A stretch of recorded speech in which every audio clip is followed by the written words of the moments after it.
We welcome you back to another episode of the Frozen Foxes. I'm Nick Paccione, joined alongside Pat Sypher, Tommy Berry. It's been such an eventful weekend, and this season is coming to an end. Going back to this weekend, what did you see? Well, not just this weekend. Since we last checked in on them, this team went 2-2, and one specific player has really stood out. Beyond that, I also think this team might have just played their game of the year so far. Yeah, you just mentioned a little bit about that one key player, but what I've been liking from the Red Foxes is their step-up of the underclassmen. They've combined for 41 points, which is a 39.4% point share on the team, so it's going to be critical for the team and how those underclassmen step up as they attempt to close out the rest of the season. The Red Foxes played Central Connecticut State as they took a 4-2 loss, but Tyler Stoneman, his great career continues. He's up to his 90th career point, and Sean Bruno, we cannot stop talking about this guy. He is on a heater right now. He scored a goal in that game. Yeah, Sean Bruno may be on a heater, but I kind of want to focus on that milestone that Tyler Stoneman hit. 90 points. That's not something a lot of people hit, but with 8 games left, he has 10 points to get there, so the question kind of has to be asked. Is he going to get there? Personally, I think he will. He has 5 multi-point games this season, 27 on his career. So it's going to be interesting to see how the rest of the season plays out. It's going to come down to the wire, but I think he'll get it, and I wouldn't be shocked. Well, he's just been so great for this team, and he was an important player in their next matchup. It was the Veterans game that you are talking about, Pat, and it was just such a great atmosphere. The Marist color guard was there. There was a veteran puck drop, and the Red Foxes, they wore special uniforms for that game as well. Yeah, in that game, it was the Red Foxes taking on the Red Hawks in the annual Veterans game at home. Unfortunately, Marist would let one up early, but it would be Richie Williams who feeds it to Sean Bruno, who snipes that one over the shoulder of Tony Makuslo, and Marist would continue their dominant power play with the captain's 3rd goal of the game. Now, 19 seconds into the second, a clear attempt by Montclair is failed as it finds the stick of Sean Bruno, who fires that one in, and the captain's 2nd of the game would put Marist up 1. Just 8 minutes later now, Jacob Libros would pick up the loose puck after entering the zone and slip that one past a sliding Anthony Russo. Libros would have 9 points in just 7 games this season and tie it up again. Marist now looking to take the lead back again as Marty Wicker would float that one out of the zone, and it would find the stick of Sean Bruno, who on the odd man rush would find Jonathan Martirano backdoor, and the junior Wicker would get his first collegiate point with the secondary assist there, and Marist would take the lead with just under half to go in the second. Again, tied at 3 now. Libros at the red line would out-muscle Captain Braden Kehoe and fire that one 5-hole, scoring on the breakaway, and Libros' 2nd of the night puts the Red Hawks up late in the second.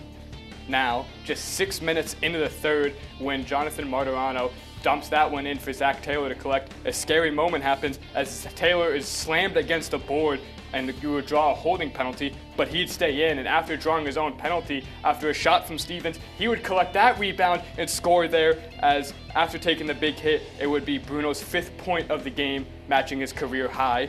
Now, 10 seconds later, Declan Bain would take it from his own blue line, and he would beat the defender with a beautiful toe drag and send it in past the goaltender. A beautiful move by Bain to take the lead late after potting his 4th of the season, and the boys are fired up. You can see it going down the handshake line. Now, with 6 minutes left, Marist looking to boost their lead to 3 as Taylor takes it, feeds it up to Bruno, who attempts to make a net drive here, and Taylor would again pick up that loose puck and shovel that one in, as Bruno would surpass his career high in single point in a game with 6. He'd also knot another one to come away with 7 in the game. I mean, just an outstanding performance. I talked about it earlier. I thought the Red Foxes really put together their game of the year in this one. And it started with the defense. They played tight defense just like they were doing all year long, but they found a way to be cautious while being aggressive, right? Play tight onto the puck. But overall, they did a very good job getting back. If there was a fast break, they were phenomenal at getting back there, taking the right angle, and preventing a clear open shot. They just did such a great job in that sense, and it created opportunities for that offense that really lit up the board in this one. I mean, just credit to everyone on this Red Fox team, from the defense to even the forwards, just putting in great effort in that way. Well, the next game up on the Red Fox schedule is the Siena Saints, who are already going into that game down 0-1 in the series. Yeah, Marist traveled to Siena for Game 2 of the '87 Cup, a historic rivalry right here across all sports, not just hockey. Siena on the power play, we're going to see Luke Kurziolik strike first as Siena gets up to a 1-0 lead. Now Siena continuing to pad their lead. They're up 2-0, make that 3-0 as Dominic Rizzone got the rebound to go. Marist losing by 3 right now. And now Marist on a power play. They can't punch it in though. Instead, Siena able to score a shorthanded goal and find themselves up 4.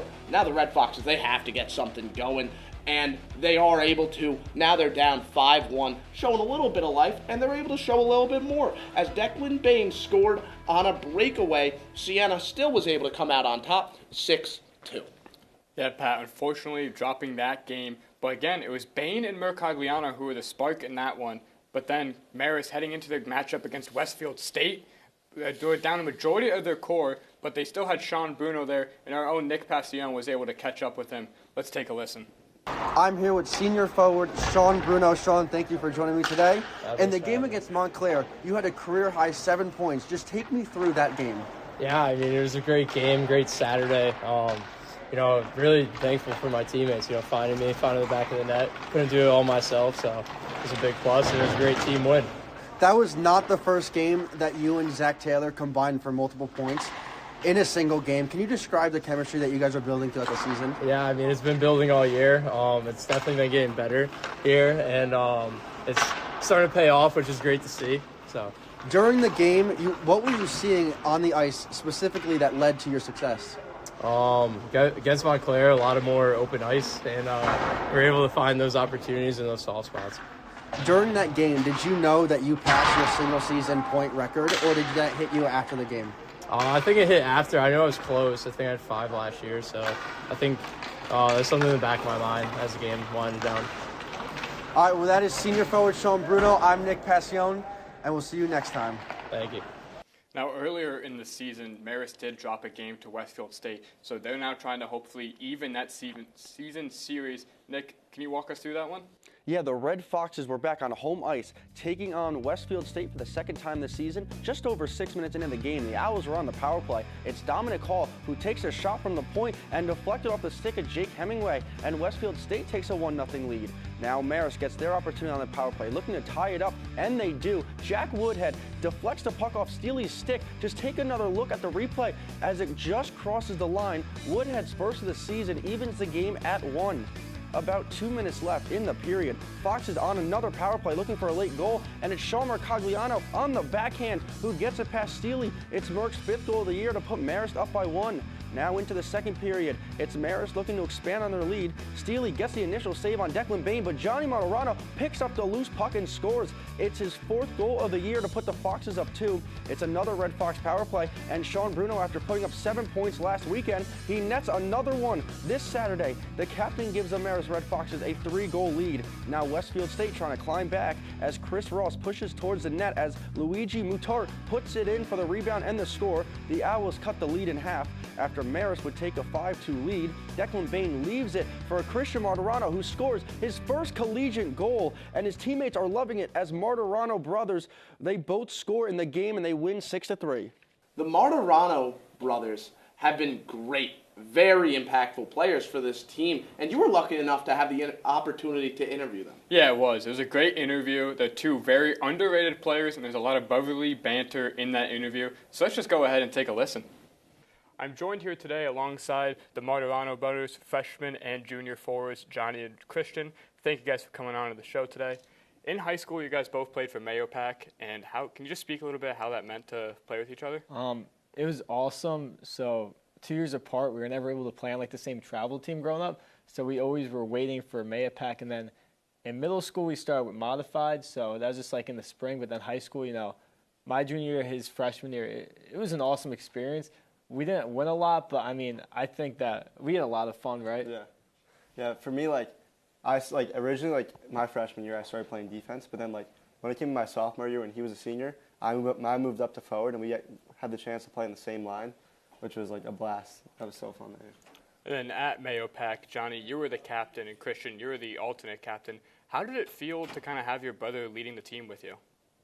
Oh, it was like when I came up as a leader, like I just looked up to him. It was so much easier for me. Like I had someone to look up to as my brother, because I had the A when he had the C, and then the next 2 years after he left, I had the C. So I learned everything from him, leading by example, communicating with the team, just everything I learned from him. So.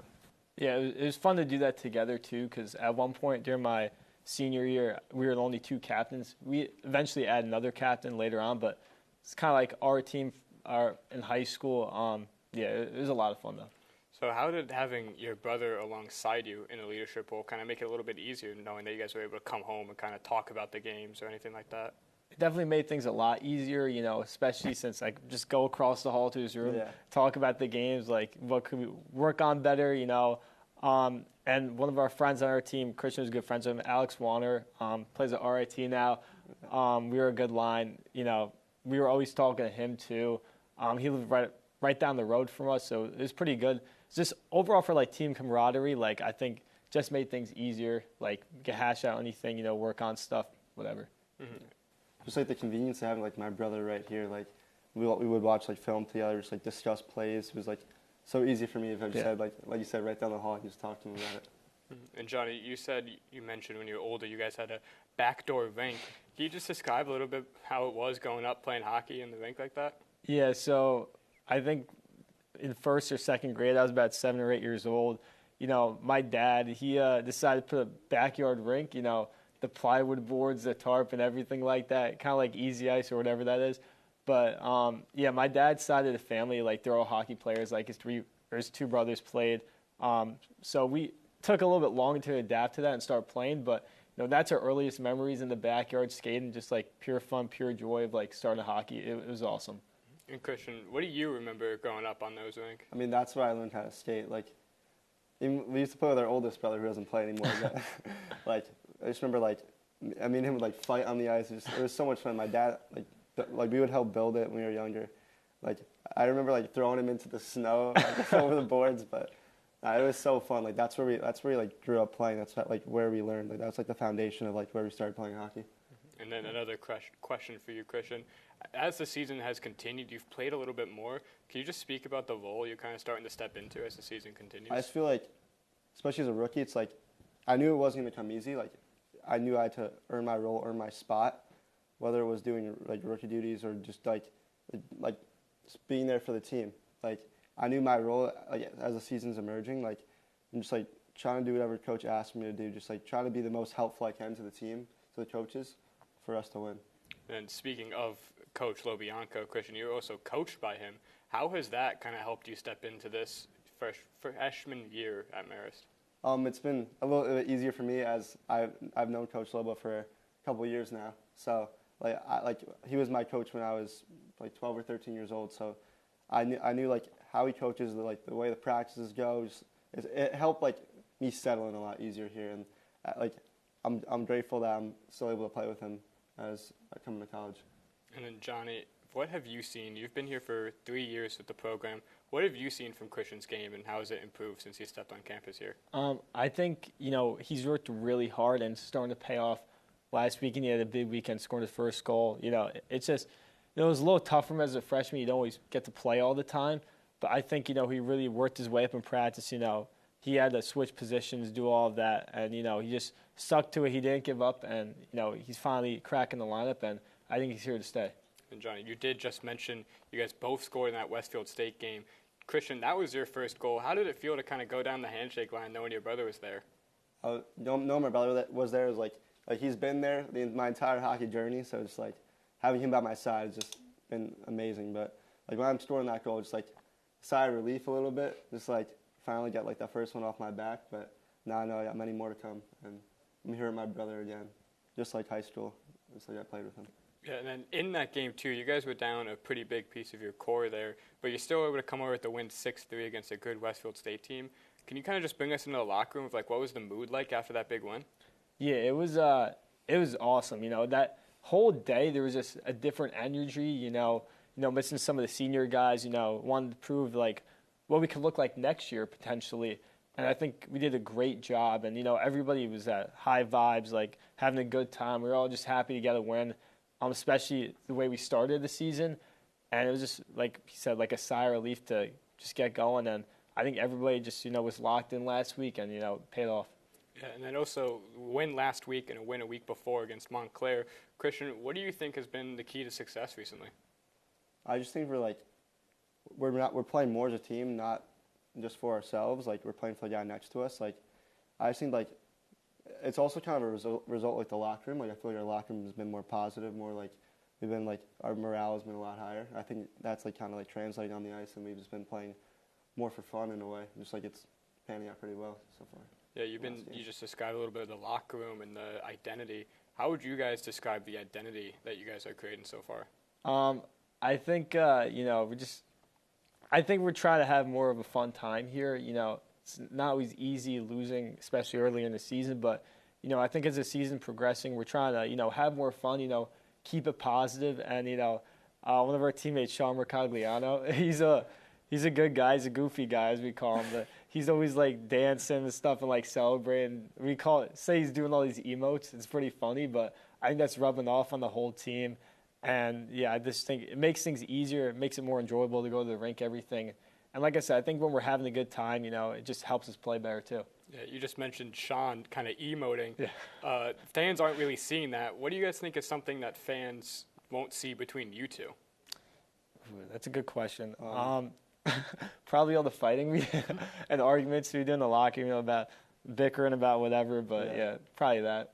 So now, between the both of you two, who would you guys say is the more competitive one, and how does that show up in the games and in practice? I think it's me. Yeah, I think it might be it.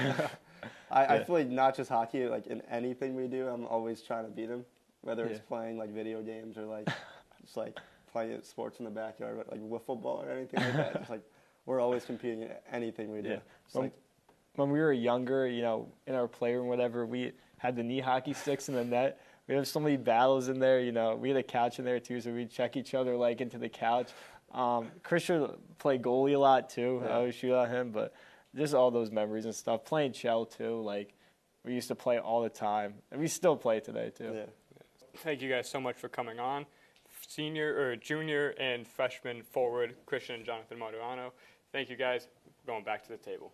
It was so great to have both of the Marty brothers on this show for an interview.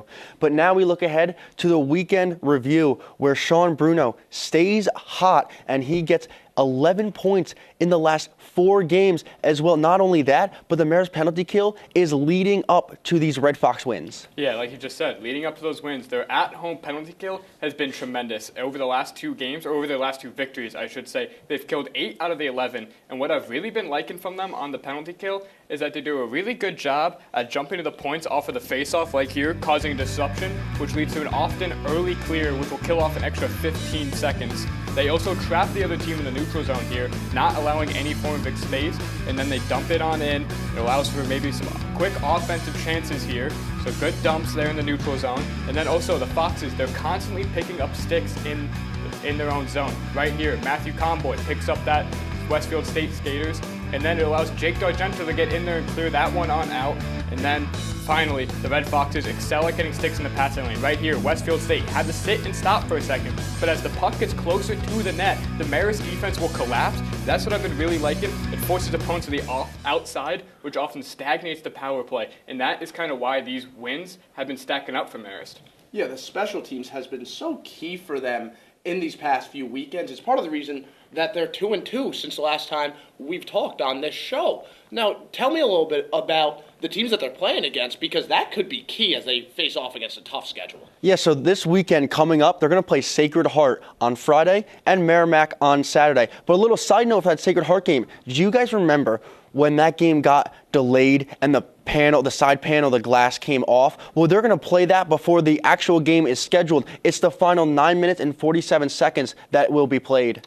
Yeah, Nick, like you just said, last time these two teams met, Marist held Sacred Heart to just 1 goal before the game was suspended. They did a really good job at keeping the chance to the outside and winning puck battles. They were leading that game 2-1, so a strong closeout is needed. The top scorers for Sacred Heart, Nick Troeger and James O'Toole, combined for 23.6% of Sacred Heart scoring.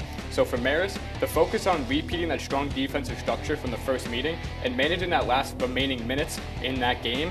As well, it is impressive that Marist is in this game against a very skilled Sacred Heart, who has just announced earlier today that they're going to be moving up to ACHA Division 1. So it's going to be really big to see if Marist can close out this game and hopefully squeak out one against Sacred Heart later in that day, because that will be a great momentum changer. Now, as we turn things to the Merrimack side, Marist last season unfortunately dropped that game 6-3 that Merrimack controlled, led by Dylan Marchand, who led 4 goals. And also, speaking again, Dylan Marchand, he has 27 points in the season, along with his brother Logan and Andrew Ferguson with 20 points, combining for 68 points. The next closest scorer, he only has 8. Overall, Merrimack being kind of carried by them with a 9-4 record with 62 goals for and 49 against. So their power play also at 33% is one of the strongest in the division, while their penalty kill sits at 71%. So Pat, what are your keys to the weekend? Well, it's going to be tough. You mentioned Merrimack, and you specifically mentioned those Marchand brothers. I mean, they are threats when they have the puck. There's no doubt about it. You have to find a way to really limit them. Another big thing with that Merrimack game is that their power play scores 30% of the time. I mean, they've been really, really strong on the power play. Marist has to stay out of the box, which is something, in all honesty, they have struggled to do throughout this year. As for that Sacred Heart matchup, they have to find a way to score when numbers are even, because that Sacred Heart penalty kill, that has been working 90% of the time. 90%! That's an insane number. You have to find a way to really make sure things work when numbers are even. It's going to be a tough weekend for them, but it's always going to be in play when you have guys like Sean Bruno having the type of heater he's been on recently. And another side note, Anthony Russo looking to move up to 6 all-time in Marist goalie wins in Marist history. Well, that's all we have today from the Frozen Foxes. Alongside Pat Sypher, Tommy Berry, I'm Nick Paccione, and we will see you guys next time.